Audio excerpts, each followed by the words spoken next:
So let's talk a little bit more about what gamification is. Sort of more of a technical way of saying it is the concept. It's a concept of using game design elements, game mechanics, and game thinking in non-game context to make learning more compelling. So gamification appeals to our need for social connection, learning, mastery, competition, achievement, and status, which are all the kinds of things that you mentioned in the question I asked you earlier about why you like gaming.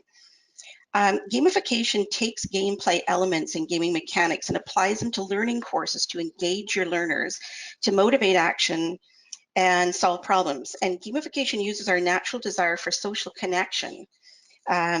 So what do I mean by non-game context? Well, full gamification includes applying game elements and game design techniques to something that's not really a game, making that something appear more game-like.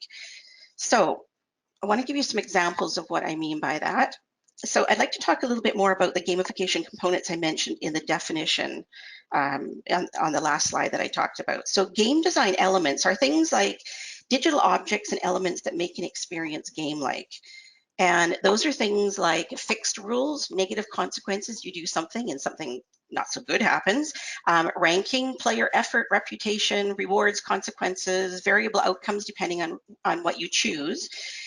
Game mechanics are things like points, leaderboards or scoreboards, levels, rewards, time constraints. And some examples of, game thinking are examples like, is about creating immersive experiences. It's examples like storytelling or narratives or challenges or quests. And I'm sure those of you that have been gaming have already experienced, if not one of them, all of them in some shape or form in many of the games that you play. Game mechanics is also about the rules and the feedback loops. So a little bit more about the gamification components explained. At the beginning of the webinar, I touched on some examples of gamification components like the design elements, game mechanics, and game thinking. I'd like to explain them in a little bit more detail now. So points.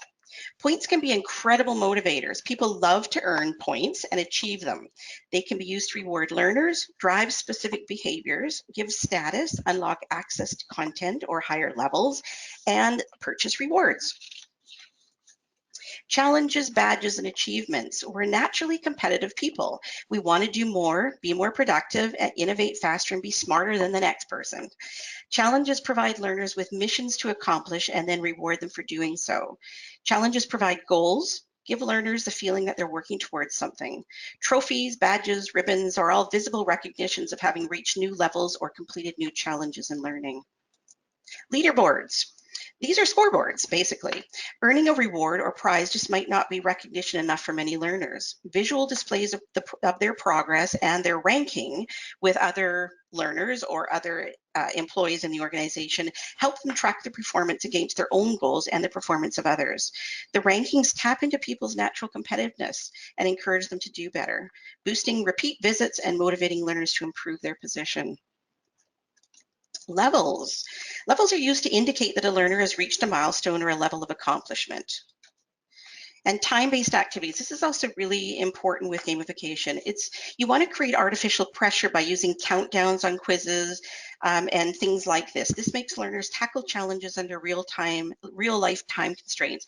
So again, you don't just time to time. You think about if the gamification, the quest or the challenge or whatever you've designed for the learners needs to mimic real life in some way, the kind of work they do on the job or the kind of challenges that they might encounter on the job.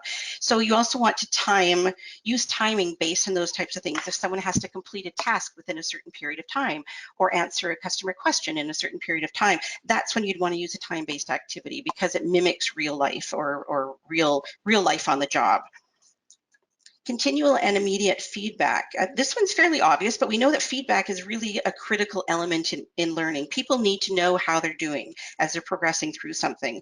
The more frequent and focused the feedback, the more effective the learning. And as we all know, just saying, oh, great job is nice, but saying that was really good how you did XYZ. So it's important that when you give the feedback, you create the feedback, that it's very focused feedback. based on obviously the situation that they're in or what they're actually working on. Stories and characters. Most games are loosely based on some type of story, like SimCity is a story of building a city from the ground up. Monopoly is a story of becoming fabulously rich, if you're lucky, from owning property or going bankrupt, like I usually do. And Angry Birds is based on the story of birds getting revenge on pigs.